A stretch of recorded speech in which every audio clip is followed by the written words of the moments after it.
네, 더불어민주당 청년대변인 최민석입니다. 브리핑 2건 진행하겠습니다. 해도 될까요? 네.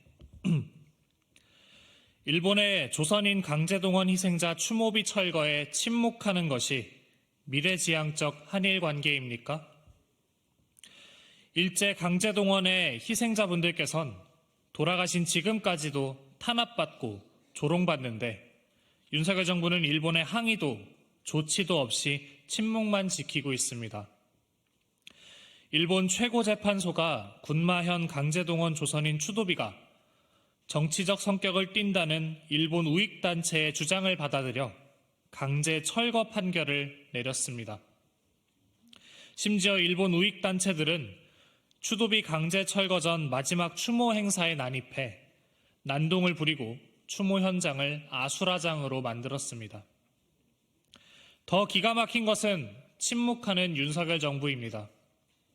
일본 정부는 우리 법원이 강제동원 배상 판결을 내릴 때마다 적반하장으로 항의하고 나서는데 윤석열 정부는 왜 입도 뻥끗하지 않습니까?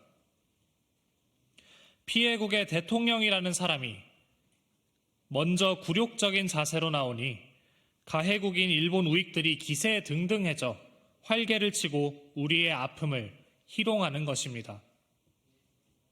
이것이 윤 대통령이 말한 미래지향적 한일 관계입니까? 아니라면 왜 정부는 침묵만 지키는지 분통이 터질 지경입니다.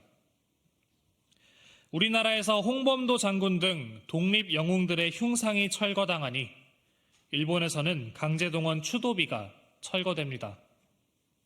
피와 눈물로 쓰인 독립 역사의 흔적들이 사라지고 있습니다. 윤석열 정부는 왜 일본 우익들처럼 우리 역사를 지우려는 것입니까? 윤석열 정부가 계속해서 일본의 강제징용, 위안부 역사 지우기에 침묵으로 동조한다면 국민과 역사가 용서하지 않을 것임을 엄중히 경고합니다. 다음 브리핑 이어가겠습니다.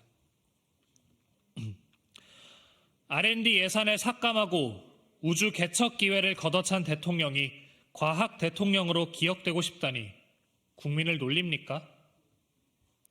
과학 대통령으로 국민에게 기억됐으면 한다. 지난 25일 박상욱 과학기술수석을 임명한 윤석열 대통령이 참모들에게 당부한 말입니다.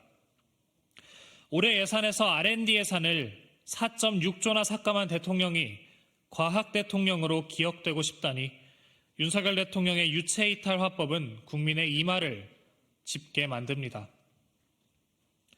또 미국의 아르테미스 프로젝트 참가 기회를 날려놓고 과학 대통령이라니 대한민국의 미래를 날린 대통령으로 기억되지는 않으면 다행일 것입니다. 그런데도 윤석열 정부는 구차한 변명뿐입니다. 아르테미스 프로젝트 참가 거절은 예산 때문에 거절한 것이 아니라 개발 일정이 촉박해 국회 심의 과정에서 반영하지 못한 것이라고 변명했습니다. 전 정권 탓에 이어 이번엔 국회 탓입니까? 증액 권한을 가진 것은 기재부입니다. 예결위가 요청했든 과기부가 요청했든 간에 결국 기재부에서 증액하지 않은 것으로 볼 수밖에 없습니다. 60조 세수 펑크에 놀라 고작 70억을 아끼려고 한 것입니까? 아니면 우주 강국의 의지가 없었던 것입니까? 둘 중 어느 쪽이든 무능하고 무책임한 윤석열 정부의 자업자득인데 왜 국회 탓을 하는지 적반하장도 이런 적반하장이 없습니다. 또한 전문가들은 큐브 위성 3기를 편대 비행에 성공시킨 기술력이 이미 존재하기에 기한 내에 빠르게 제작할 수 있었다고 말합니다. 즉, 윤석열 정부는 저렴한 예산으로 우주개발 최강국 미국의 50년 노하우를 전수받을 기회를 제 발로 걷어찬 것입니다. R&D 예산 삭감에 대한 비난을 피하려 과학 대통령을 참칭하고 아르테미스 프로젝트 불참에 구차한 변명으로만 일관하는 윤석열 정부가 한심하기 이를 데 없습니다. 대통령의 특명에 대통령실이 우주항공청 협력 방안 논의를 위해 파견단을 유럽 우주항공국과 미국 나사 등에 파견했었다는 것도 책임 무마를 위한 쇼로 보입니다. 윤석열 정부는 무능하면 비겁하게라도 행동하지 마십시오.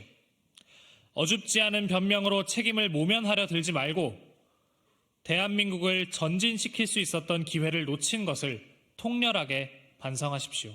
이상입니다.